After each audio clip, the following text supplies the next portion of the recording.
Yeah, he's on some run. He must feel like every time he plays, he's going to score at the moment. Yeah, that's the lovely feeling you get when you're a centre forward. We looked at him before the game, didn't we? We looked at the array of goals that he scores. It can be with anything, you know, his head, his left foot, his right foot. He's a good finisher, good in the air. Another header today. He's top class in every way. I love he's just class. He uses class, the way he goes into certain positions. I love some of his runs, the way he stays on side. This is his goal. He was right. The ball did take a deflection, and that probably did it for Manchester United, because if that ball comes in flat, Phil, it's much easier to defend. Yeah, I think if it doesn't get a touch, I think Harry's in the right position to defend the ball. And yeah, it's took a wicked deflection, and unfortunately, it's in the back. For United point of view, it's in the back of the net.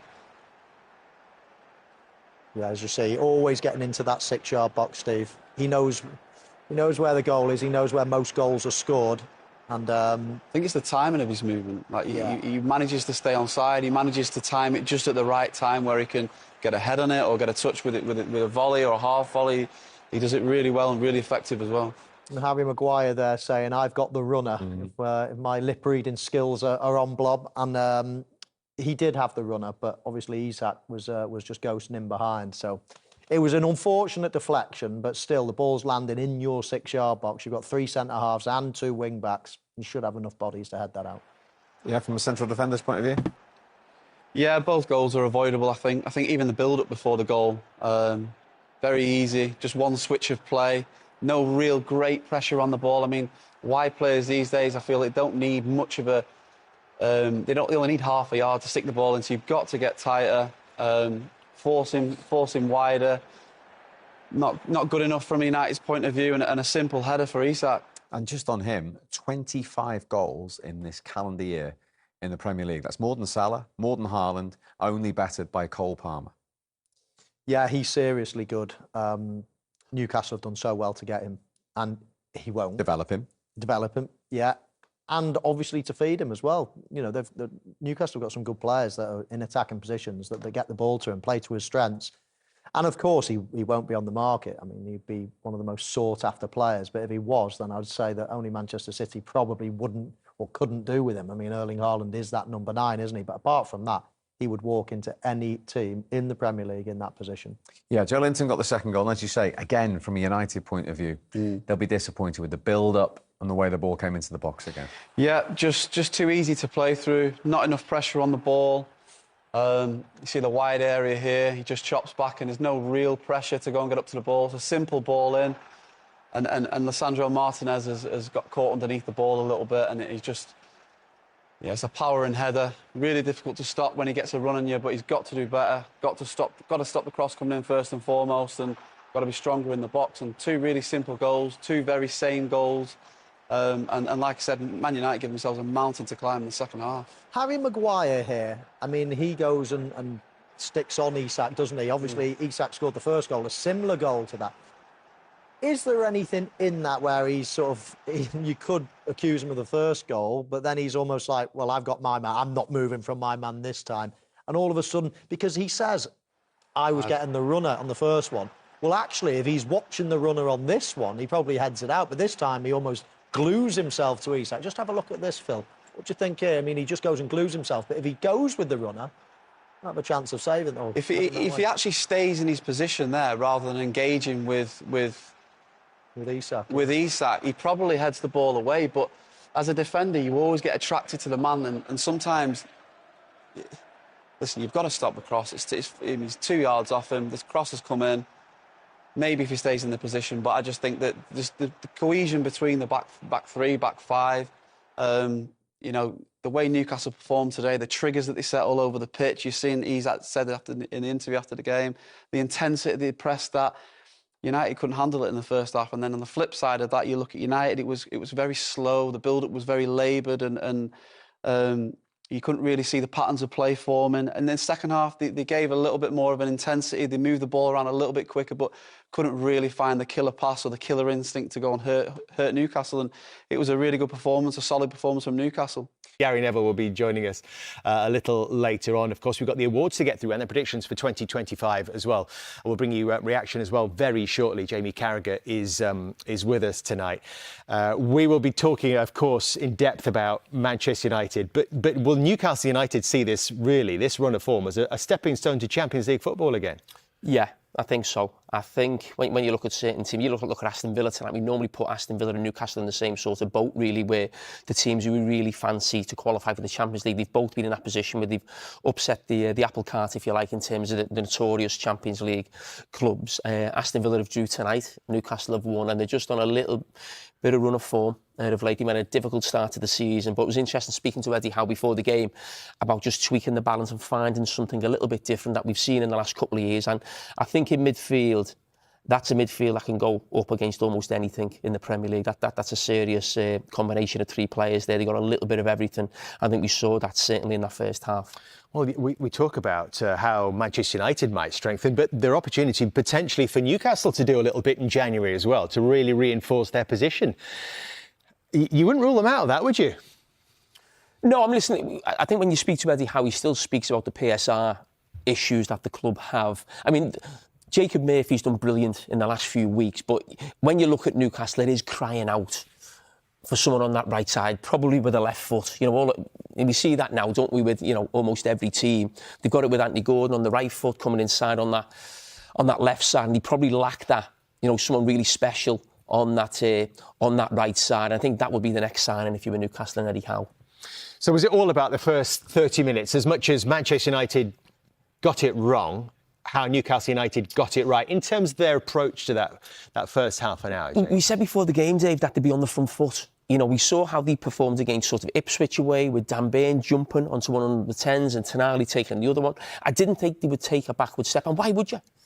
You're playing a Man United team who were awful, in terrible form as well. Had lost, I think, the last home game 3-0 to Bournemouth, so they were always going to be on the front foot. And as soon as I saw that team, I'm not being clever, after the game, you just looked at the lack of athleticism in that Manchester United team, and not just in central midfield. You looked at centre-back, you looked in the front three, you looked at Xerxes up there, he can't run, can't move.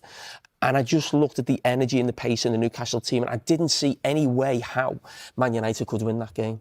Tim Howard, Robbie Earl, Rebecca Lowe with you. Tim, could Ruben Amorim have done anything more to prevent that today? Well, I think it's always, the question is always about systems, and we see it with Ange Postecoglou. That's probably the leading headline of the season, is just a manager not willing to change.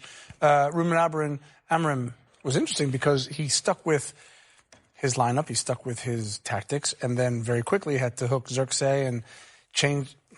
Robbie and I were discussing it. He changed it a little bit. It wasn't full out, but he had to stop the rot in the midfield, and he tweaked it a little bit. He's going to have to figure it out. I get what he's saying. He talked to Gary Neville, and he said, look, if I change who I am as a manager, I completely lose my team. That's not true. It's not true. What he needs to do is, in certain positional profiles, have an idea of how they're supposed to play.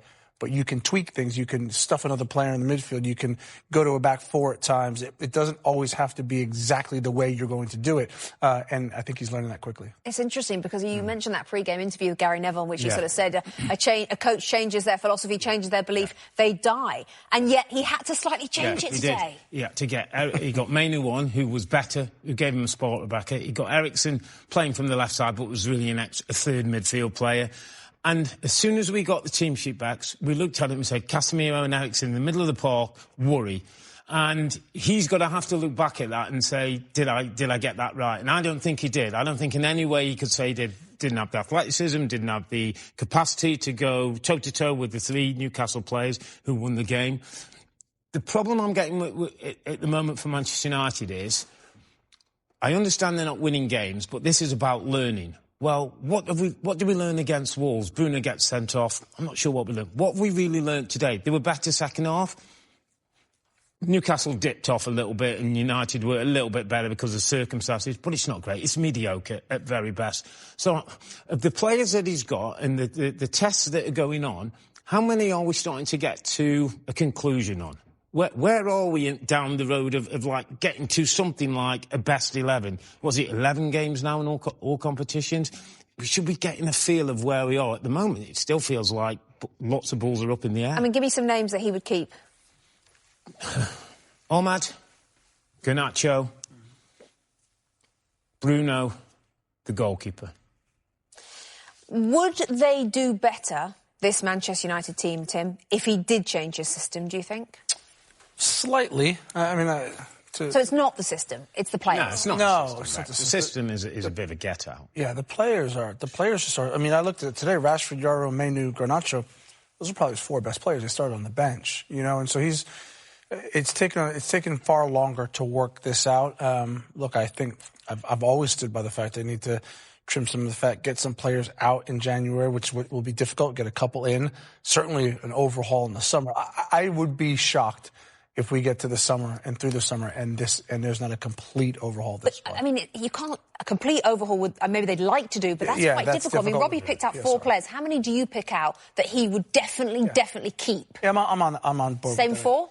Yeah, I mean, look, Bruno Fernandes. Yeah, I mean, who did you say? Onana, Bruno Fernandes, Ahmad. Yeah, Onana, just possibly. Just Ahmad, yes.